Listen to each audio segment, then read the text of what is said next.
President Donald Trump met with Ukrainian President Volodymyr Zelensky in Vatican City on Saturday, just before the funeral of Pope Francis.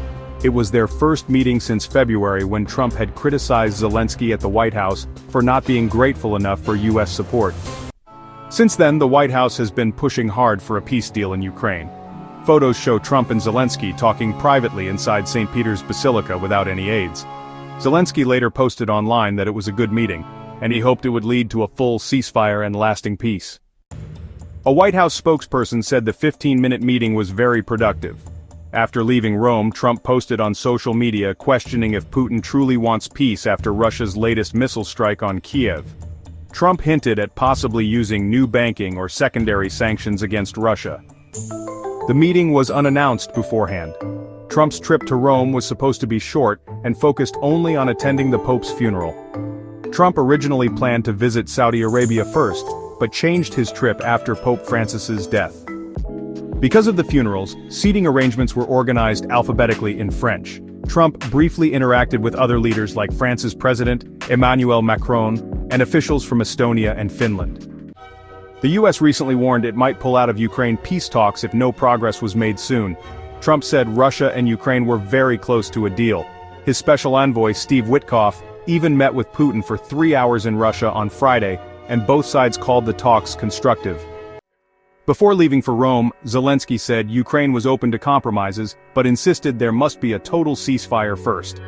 He also admitted that Ukraine likely won't join NATO anytime soon, but said Ukraine still needs strong security guarantees from Europe and the US, especially air defense systems like Patriot missiles.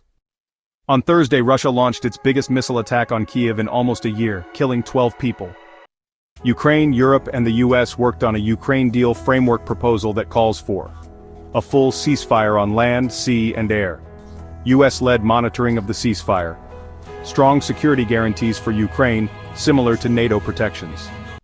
The draft says Ukraine's military can stay strong and foreign allies could operate inside Ukraine. However, Moscow likely won't accept these terms. Territory talks would start after a ceasefire based on current front lines. Ukraine would regain the Zaporizhzhia nuclear plant. The US would also get access to Ukraine's rare metals, but Ukraine would be financially compensated. Crimea is a major sticking point. Trump's team suggested the US recognize Crimea as a Russian territory, but Ukraine strongly rejected that idea. Zelensky said there's nothing to talk about and stressed that Ukraine's constitution forbids giving up Crimea. Reports say Trump is getting frustrated that brokering a deal has been harder than he expected. Meanwhile, Putin claimed Russian forces had taken the Kursk region near the Ukraine border, but Ukraine's military said that wasn't true, and that their forces are still fighting hard in the area. The war between Ukraine and Russia can be stopped by Russia at any time, but if Ukraine gives in, they lose everything. Did you know Zelensky got applauses when he arrived at Pope Francis's funeral? While Trump did not. Was this the proper place to have a meeting between Trump and Zelensky, or was it Trump's way of getting recognition and publicity? What are your thoughts? Comment. And very importantly, subscribe.